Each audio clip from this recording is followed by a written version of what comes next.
killers and these dealers connect. You're sick as the threat. Hi, welcome to the show. This is Golfing NYC Style. I'm Kelley Brooke, and I'm here with 5-time Emmy Award-winning producer Marty Berman. Marty, thanks for being on the show. Pleasure. 5 Emmys don't help you hit ball. Trust me. They don't. Doesn't do a thing for your golf game. It doesn't. It only ruins your game, I imagine, because you spent a lot of time since I've met you. Well, since before I met you, but especially in the last 20 years working. So not a lot of time for practice, unfortunately, right? Well, I think that's why it's such a great outlet, you know, and I think that's why so many people in the entertainment field gravitate toward golf. I mean, I know so many musicians that when they plan their tour, I mean, they schedule their sound check either very early or very late so they can go out and play golf in the middle. Really? And that, you know, it's a way to maintain some sort of sanity, because you do a show and then you're up till 1, 2 o'clock in the morning. Your day is free other than your sound check, which can take, you know, a half hour, 45 minutes. So if they plan it right, you know, 4 o'clock sound check, they can get up at 10 o'clock to play golf and, you know, really feel relaxed by the time it's showtime. That's wonderful. Yeah. I mean, I just came back from California and I played at Riviera. And, you know, Riviera, you know, it's this legendary golf course. But, you know, look over here and there's Johnny Mathis playing and Larry David over here. And, you know, it's just, it's a very comfortable fit, you know, with show business, television or movies and producing, because you do have a lot of downtime. Yeah. And so now you have something to do that's relaxing, and legal. Takes your mind, and legal. Legal.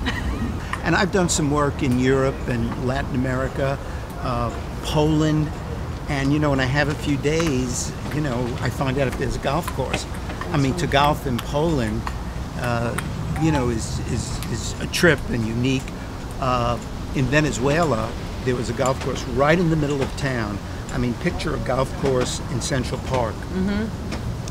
And I was playing on the golf course with a couple of American executives, and all of a sudden I looked over to the side, and there are guys in khakis with machine guns. Oh my gosh. And I said, "What's that?"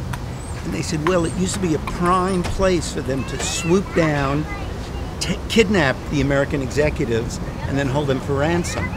Crazy. Yeah, so they now have guys with AK-47s, you know, guarding the perimeter. But let me tell you, it's nerve-wracking when you're in the middle of the fairway trying to hit a shot and, you see some guy with an AK-47.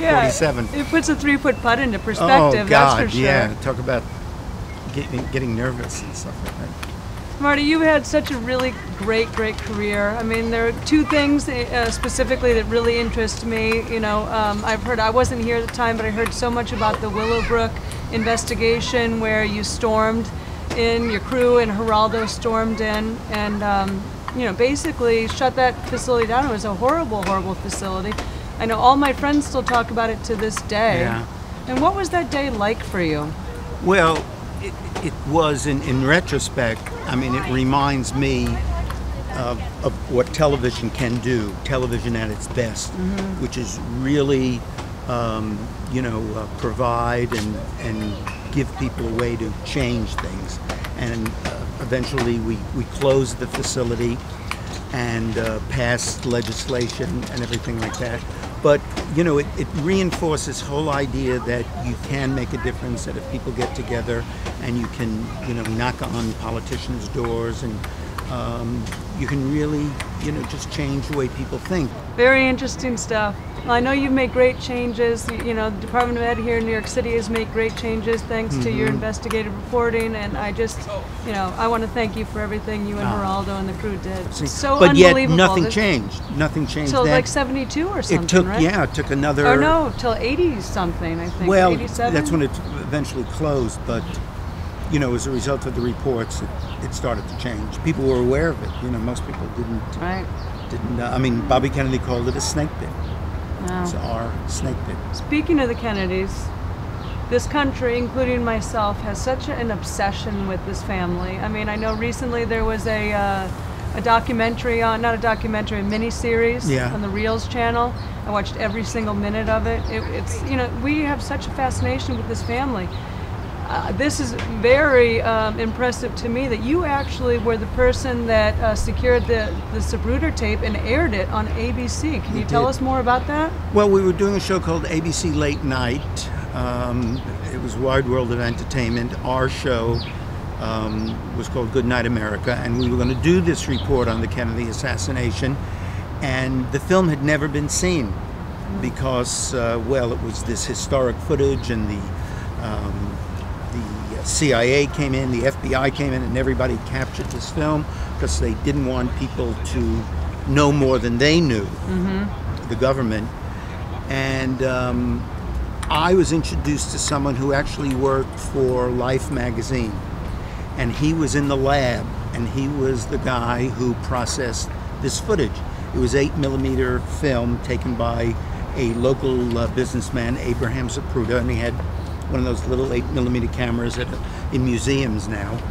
And but he was the guy in the lab who printed it, and when he printed up a copy for himself. Now it turns out the copy he did for himself was better than the one that the Smithsonian had and that the FBI had, because what he did, he moved the framing, because a lot of the action with the president's head was very low when they were riding the limousine. As they rode by, his head went from the middle of the screen lower, you know. So what he did, it was a wet gate process, and so he went down lower. Now the copy they had was the copy straight across, the way you see it. What he did was a little bit, you know, eccentric, a little bit off center. But with our copy, it was much clearer to see what's referred to as the headshot, the kill shot, where you see the president's head blown apart. Our show and the airing of the Zapruder film is what Oliver Stone said was the single most important thing that rekindled America's fascination with the Kennedy assassination. I was going to ask, how did the country react? This man was so beloved. He's still the most beloved president of our generation, of many generations.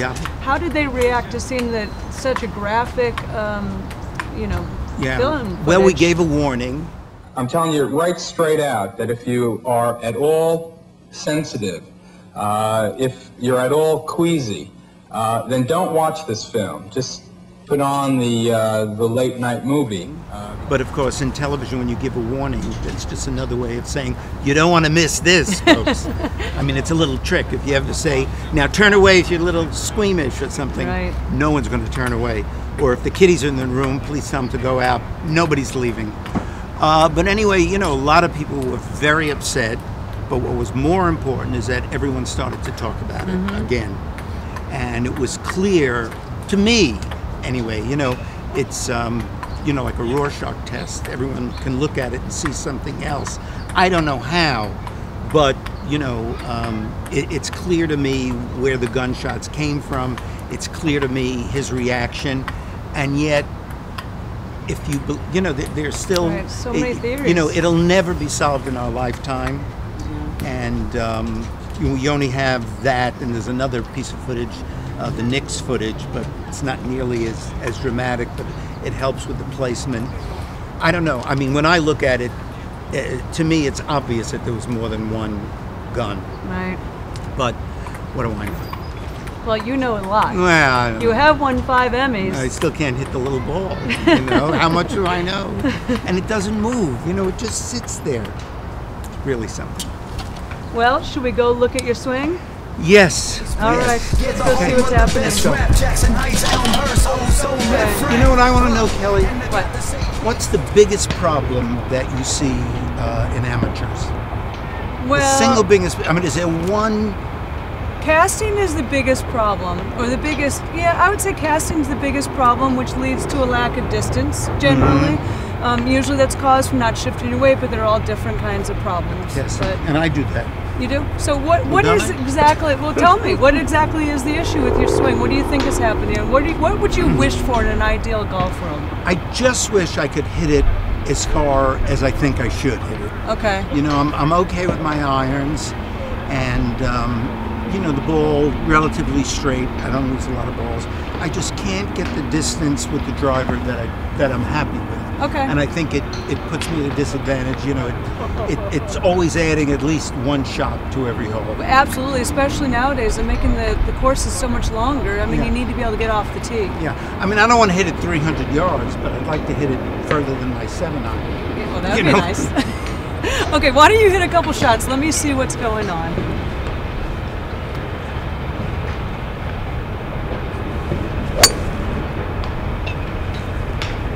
One more shot for me, just to be on the safe side. I think I know what's happening. I just want to make sure.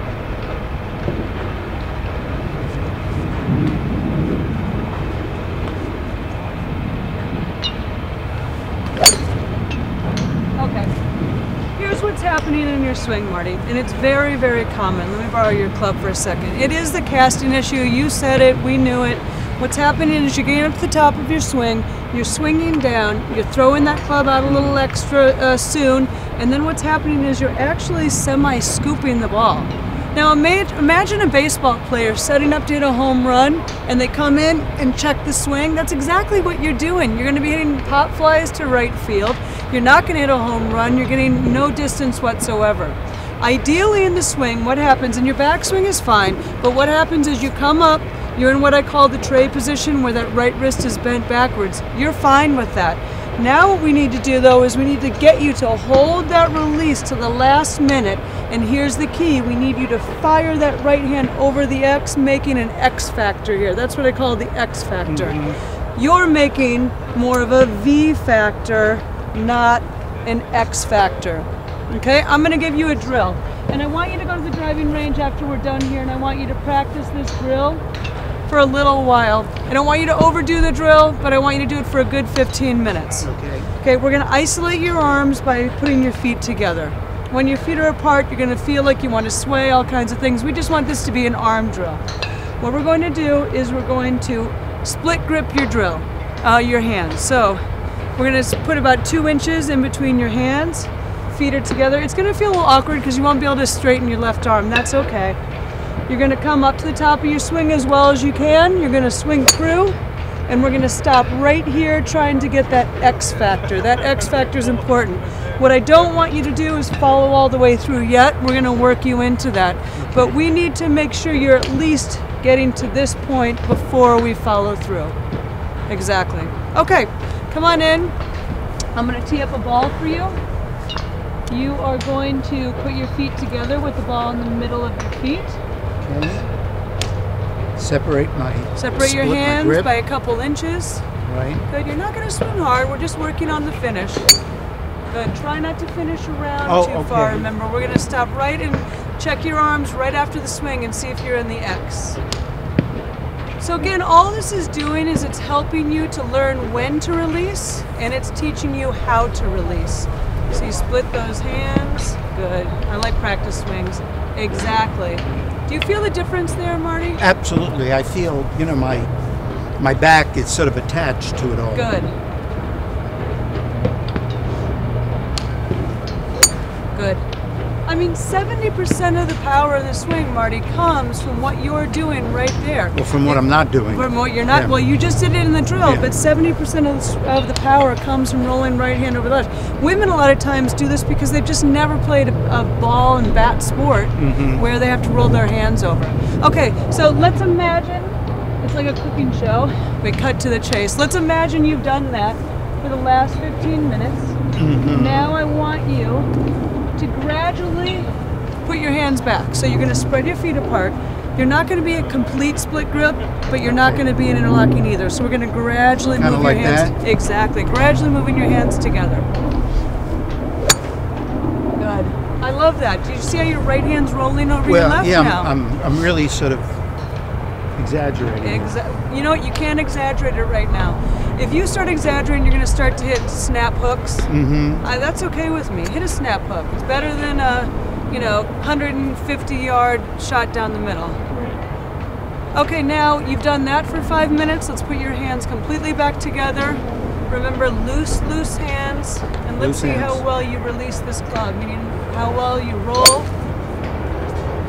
I think you just picked up at least 40 yards there. Okay. Just simply by rolling your hands over. Can I take you home with me? Anytime. Thanks, old friend. Thanks, Kelley.